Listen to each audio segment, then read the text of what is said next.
장두식 치매 예방 전도사입니다. 이번 시간에는 5번 의심, 망상, 항각에 대해서 이야기를 하겠습니다. 치매 대상자가 자신의 물건을 훔쳐갔다고 의심하여 화를 내거나 훔쳐가지 못하도록 감추어 두거나 자신을 또 죽이려고 한다고 상대방을 믿지 못하고 가까운 주변 사람이나 또 가족을 의심한다. 망상 또한 치매 대상자에게 자주 발생하는 증상으로 사실의 근거를 두지 않는 그 어떤 것에 대한 잘못된 고정된 믿음이다. 주로 발생되는 망상은 피해 망상으로 그중 다른 사람이 자신의 물건을 훔쳐갔다는 도덕 망상이 제일 흔하다.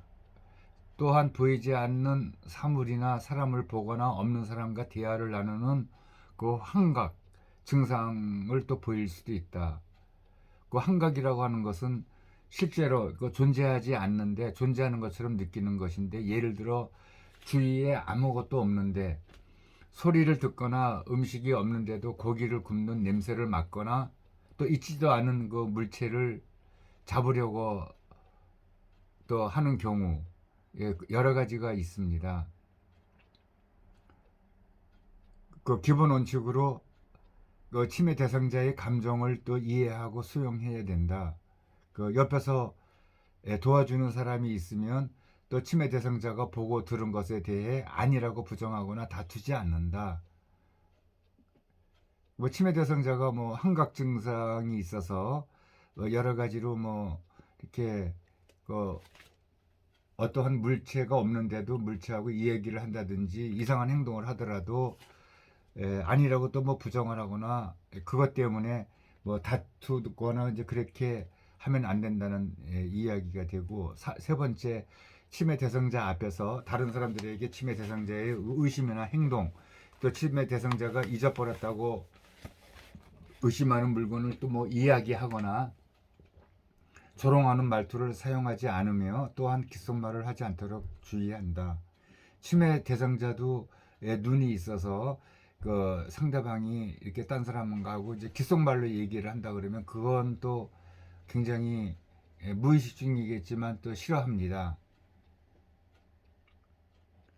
다섯 번째, 규칙적으로 시간과 장소를 알려주어 현실감을 이제 유지시키도록 해야 한다. 또 치매 대상자가 다른 곳에 신경을 쓰도록 해야 한다. 치매 대상자에게 하는 모든 행위에 대해서 간단히 설명을 해준다.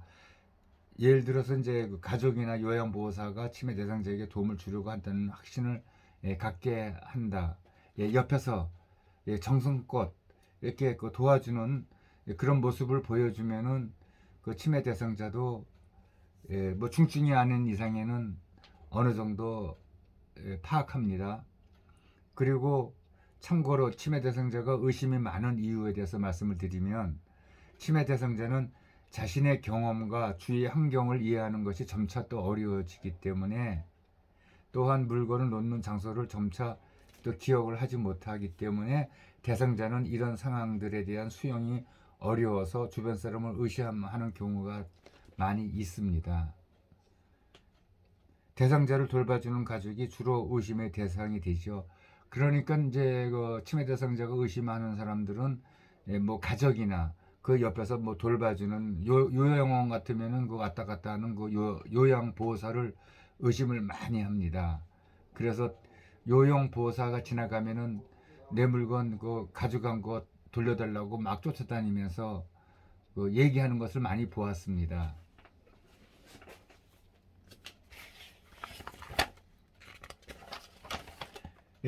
돕기 방법으로는 잃은 물건에 대한 의심을 부정하거나 설득하지 말고 함께 찾아보도록 한다. 그 잃어버렸다고 그런 그 의심을 많이 하고 있을 때에 옆에서 잊어버리지 않고 제자리에 다 있을 거라고 이렇게 얘기하고 그러면은 더욱 성질을 내거나 더 의심을 하게 되기 때문에 그 같이 한번 또 찾아보는 그런 그 행동을 또 보여줄 필요가 있습니다. 그리고 동일한 물건을 잊어버렸다고 자주 의심하는 경우나 같은 물건을 가지고 계속 의심을 하지요. 그 그 자리에 있는데도 또 그 자리에 또 없는 경우에는 이제 그 뭐 아래 서랍에다 놓았다든지 위 서랍에 놓았다든지 그렇게 그 서랍이 바뀔 경우는 잊어버렸다고 막 주장하고 있습니다.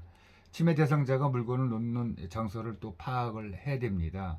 그래서 잊어버렸다고 그러면은 그 찾아서 이렇게 그 앞에서 그 확인시켜 주는 게 좋고, 또 도둑 망상으로 침해 대상자가 방을 지키려고 방 안에 있기를 고집하면 위험하지 않는 한 한 방에 있도록 또 허용할 수도 있다, 이렇게 얘기를 합니다. 그러니까는 침해 대상자가 이제 안 나가고 뭐 내 물건 귀중한 게 많이 방 안에 있으니까 안 나가려고 그런 경우에는 억지로 바깥으로 이렇게 그 같이 나가자고 할 필요가 없다는 이제 이야기입니다. 그리고 침해 대상자와 좋아하는 노래를 함께 부르거나 좋아하는 음악을 틀어 놓는다. 예, 그것도 하나의 또 방법이 되겠습니다. 그리고 이제 아주 망상이 심한 경우에는 어떻게 해요? 그 의료인, 그 뭐 의사나 아니면은 이제 그 간호사분들에게 그 얘기를 해서 어떻게 뭐 약물 뭐 처방을 받든지 여러 가지 조치가 뒤따라야 될 것 같습니다.